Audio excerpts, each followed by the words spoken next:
in a society, in most societies, within which women are discriminated against, to even talk about power. We like to think that we can learn about power from men, and that power should be so evenly distributed in society that it's not used against any group within the society. So we're still working with power, even as we begin to take power. Because of course, in the number of decades I've been involved in gender work and women's work, we have seen so many women leading countries. We have even had to accept as women that the fact that a woman leads a country doesn't have to make a difference. What makes the difference is the level of gender sensitivity that woman has or the man has. And there's an increasing number of men, thank God, who are having the kind of gender sensitivity. So as women take their power back and stand up, make a stand for themselves and for other women, and make a stand for children, make a stand for justice, the men are going to have to shape up too, because it's a relational thing.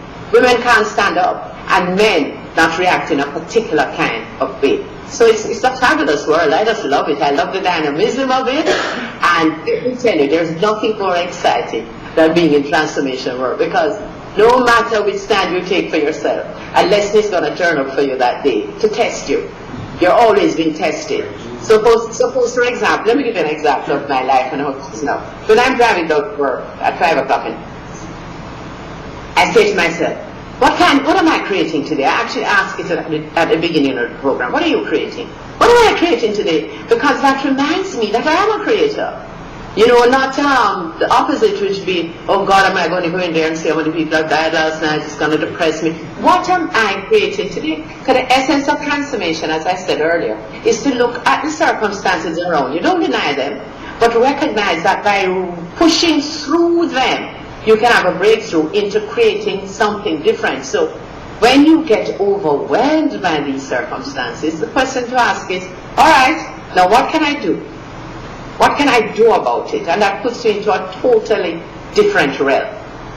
How have you applied that analysis, those ideas, to understanding the history of black people, Africans? I heard Professor Rex Nettleford in Jamaica a few years ago for the first time describe us as New World Africans, and that was a moment of insight for me. I had not heard that term before, but it resonated in my spirit and in my heart, and so I use the term all the time.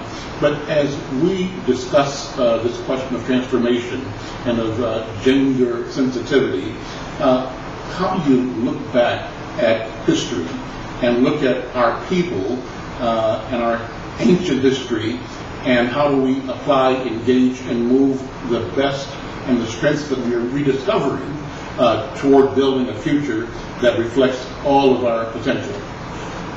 The first thing that comes up for me, and many things come up for me as you ask that, because it's a heavy question, is telling the truth. I think we're at the stage now where we can tell the truth. Even if it hurts us, even if it hurts others, start by telling the truth. Mm-hmm. I watched your president, Barack Obama, great admirer of his, great admirer. When he went to Ghana recently and went through the door of no return and all of that. And one of the things, I think it was Anderson Cooper who asked him a question like, what do you say to your children? And to paraphrase what he said when I explained to them what slaves went through from they went through that door, he then said, and I thought it took such courage to say this, he said, but I also helped them to get into the mind of the victimizer, to find out what was going on in his mind. So after I tell them what to look at, what could have been happening to this is a relation. Us don't like to go there. But the fact is that there is the colonizer and the colonized, and there's a dialectical relationship between them. Nelson Mandela manifested this when he came out of prison, which is why I think he could be so forgiving. And so I think that one of the things we have to learn from our history of slavery and oppression, and I'm not suggesting the oppression still does not continue between so-called first world countries, so-called third world countries. Of course it's not an equal playing field, I know that. The discrimination continues. But I think it helps if as human beings we can relate to each other, where you can get into my world and I can get into your world, because then I think we have the beginnings of something happening. And I think it's the same thing I see President Barack Obama doing with his foreign policy. You know, instead of us putting people in little slots and labeling them this or that, how can I get into their world and let them know that the United States of America, as powerful as we are, we recognize that you have a world, and in your world, this makes sense and that makes sense. And that's what we want to do for you, and that's what we want you to do for us. One of the things that comes out of our history, and that I visit it all the time, revisit it all the time on the program, is what happened to Africa before slavery. Yes. I still think that we don't spend enough time holding up those role models, holding up that civilization, that amazing civilization to our children. They just don't know anything about it. And even myself, I mean, I'm researching it all the time, it still boggles the mind. What existed? We were there before slavery. Often even we, people like us, start from slavery. It started way beyond that. When we were a great people, we're still a great people, slavery came in and interrupted some of that. But that is one of the things I think about the transformation. How can we so transform even our own thinking that we can really look back in that kind of way? Because one of the unfortunate legacies, I think, of looking at ourselves as if slavery is where it all began, is that people like us in Jamaica, and I think it's true of African Americans as well, we hold on to something called survival. So it impacts on the work ethic here in Jamaica. You want to make X amount of money, when you make it, you relax.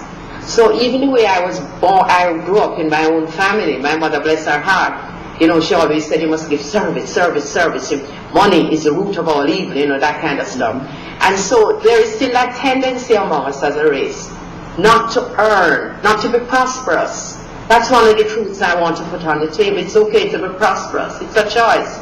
You don't have to just use the word slave, and just survive, to pay the rent, pay the this, pay the that. You can look beyond that. And of course we have individuals who are doing that. But I'm talking about us as a race, right here in Jamaica.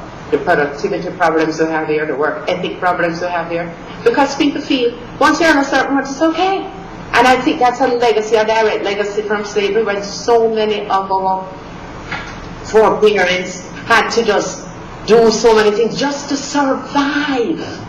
Yes, it is in the history. Yes, we mustn't deny it. But we now, as New World Africans, are at another stage. And since you quote Rex Netterford, one of the things Rex Netterford talks about all the time, you can find it in most of his speeches, and it's something I acknowledge him for, is the creative imagination.